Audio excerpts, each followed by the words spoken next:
ఈ మధ్య కాలంలో మన సినిమా రంగంలో ఎన్నో విషాదకరమైన వార్తలు చోటు చేసుకుంటున్న నేపథ్యం ఇండస్ట్రీకి చెందిన ఎందరో ప్రముఖులని కోల్పోతూ వచ్చాము. ఇక ఈరోజు నేను మీ ముందుకు తీసుకొస్తుంది అలాంటి ఇంకొక షాకింగ్ సంఘటన. పట్టుమని 25 ఏళ్లు కూడా నిండకుండానే చిన్న వయసులోనే కన్ను మూసింది సినిమా రంగానికి చెందిన ఓ చైల్డ్ ఆర్టిస్ట్. ఇంతకీ ఎవరో తెలిస్తే ప్రతి ఒక్కరూ పూర్తి దిగ్భ్రాంతికి గురవ్వలసిందే. మరి ఇంతకీ ఆ చైల్డ్ ఆర్టిస్ట్ ఎవరో ఆ వివరాల్లోకి వెళ్తే, ఇక ఆ చైల్డ్ ఆర్టిస్ట్ ఎవరో కాదండి, నిఖితా నాయర్. చిన్న వయసులోనే మలయాళ చిత్రసీమ రంగంలోకి చైల్డ్ ఆర్టిస్ట్గా అడుగుపెట్టి పలు సినిమాల్లో నటించడం మాత్రమే కాదు, తన 20 ఏళ్ల వయసు వచ్చేసరికి వెబ్ సిరీస్లోనూ షార్ట్ ఫిలిమ్స్లో కనిపిస్తూ యంగ్ యాక్ట్రెస్గా దూసుకెళ్తోంది. నిఖితా నాయర్ విషయంలోకి వెళ్తే ఈవిడ కుటుంబ నేపథ్యానికి ఎలాంటి సంబంధం లేదని చెప్పాలి.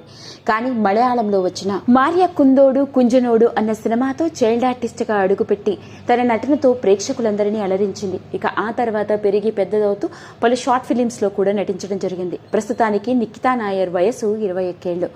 బీఎస్సీ సైకాలజీ చదువుతున్న నిఖితా నాయర్ గత కొన్నాళ్లుగా ఓ రేర్ బ్రెయిన్ డిసీజ్తో బాధపడుతూ ఉంది. ఇక ఈ జెనెటిక్ డిజార్డర్తో గత కొన్నాళ్లుగా ట్రీట్మెంట్ తీసుకుంటున్న ఆమె తన 21 ఏళ్ల వయసులో కన్ను మూసింది అంటూ వచ్చిన వార్త ఇప్పుడు మలయాళ సినిమా ఇండస్ట్రీలోని వాళ్ళందరినీ పూర్తి దిగ్భ్రాంతికి గురిచేసింది. యంగ్ యాక్ట్రెస్గా చైల్డ్ ఆర్టిస్ట్గా అందరికీ సుపరిచితురాలుగా నిలిచిన నిఖితా నాయర్ తన 21 ఏళ్ల వయసులో ఇలా అకస్మాత్తుగా రేర్ జెనెటిక్ డిజార్డర్తో కన్ను మూయడం నిజంగా దురదృష్టం అని చెప్పాలి. విషయం తెలిసిన వెంటనే సినిమా రంగానికి చెందిన ఎందరో సినీ ప్రముఖులు ఆవిడ కుటుంబానికి ప్రగాఢ సంతాపాన్ని వ్యక్తపరుస్తున్నారు.